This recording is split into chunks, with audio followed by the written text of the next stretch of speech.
Hello everybody and welcome to a little bit of a tutorial that I would like to call the secret OP of Skyforge. So essentially what you have here are your class talents and abilities, and then you have a different section called symbols. Symbols are probably one of the most important things in Skyforge from what I've seen from high level gameplay. Obviously I am not high level yet, but I have watched streams, I have seen different videos of the Russian beta that it has been out for a little over a month, 4 hours, or a few months. They've been out since April, sorry. It's currently July. So these things all give different stats and can be upgraded via the Ascension Atlas through either, well, it's easier to understand through this one. So you have these talents here that are symbols, and so this is the one when taking damage, the character speed can be increased by 15% by each level of this thing, and it'll last for 5 seconds, and the chance depends on the current health. So it's like a little bit of a stat extra added thing, and some of them can be quite ridiculously powerful. So you get them from unlocking them here, the little triangle things that you're seeing that you can unlock towards. So I could unlock that one, that one, that one, and almost that one right now, if I had the sparks, but I don't. I'm trying to min-max my way over to Monk, and I should be able to do it by next reset, hopefully, but it depends on the cap. Anyway, so you can also get them. These triangles are talents for your class specifically, but if you unlock every single node for your class, you master your class. So what mastering your class does for you, one, you get a really cool looking costume. Well, for some classes it looks really cool, some of them are just dorky, or at least from the picture that I've seen.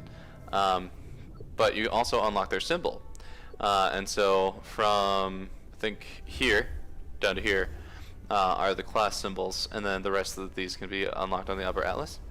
And so some of the class symbols are really good, specifically the archer one, and I'll go over some of these, some of the ones that you really want to look out for. Specifically the archer one.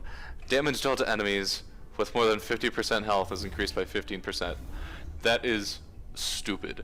If you've ever played an MMO before and you've seen like the amount of damage that you need on a raid boss or anything like that, like doing that at the beginning of the fight is going to be really nice. Take a lot of get you down to like the burn phase of the boss or something like that, where you don't have to use a ton of bursts at the beginning of the fight, where this is just passive stupid amounts of damage.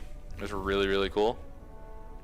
I think well, this one's pretty good because impulse charge is sort of something that's used by a couple different classes, and it's like if you left click, right click on some classes, it'll, like, doing that combo will give you impulse charge, which is like a certain damage modifier on your attacks, and it gives you 12% more damage for 6 seconds, and you can do it like every 2 seconds, which is also really good. So typically what you're gonna see are different things for these classes are just like very good sort of things, and so what I've heard is this one's really good. Incoming damage is completely absorbed if it is no more than 10% of maximum health. The damage becomes immune to all damage, or the character becomes immune to all damage and negative effects for 4 seconds. And so, and you can't have it for more than 70 seconds. But like, that's 10% of your health that's just not going to be going away, which is excellent. And so there are also different things like this. Impulse damage, which is pretty much the same thing as that, applies an effect to the enemy that inflicts a dot, and this one is crit, inflicts a dot. And so it's just different things to modify your playstyle that also make you more powerful depending on your playstyle. The only one that I have right now is that dash creates a protective barrier equal to 5% of your health. This one glitches out though, which is really annoying. Sometimes you'll dash and then take a hit, and it'll go through your health and not your shield, which typically happens to me on bosses more than like creeps, but that doesn't really matter because most creeps can't one-shot you, or at least where I am. Later on they definitely can, but like number of dashes, and you can slow. Anyway, but these things are really helpful. So one thing that you should definitely look out for whenever you're doing your Ascension Atlas, don't, like, you can carve a path to whatever class you just love or want. Like, I really want the monk, so I'm carving a path. But after I get that, all I'm going to do is go after these talents, or like the really OP ones, like the really good ones. I might unlock the archer just to, like, sort of master it and get that symbol, and master the paladin and get that symbol, because they are just so ridiculously good. And so, I mean, it's just a huge power spike for you, and it's like almost all of it is passive.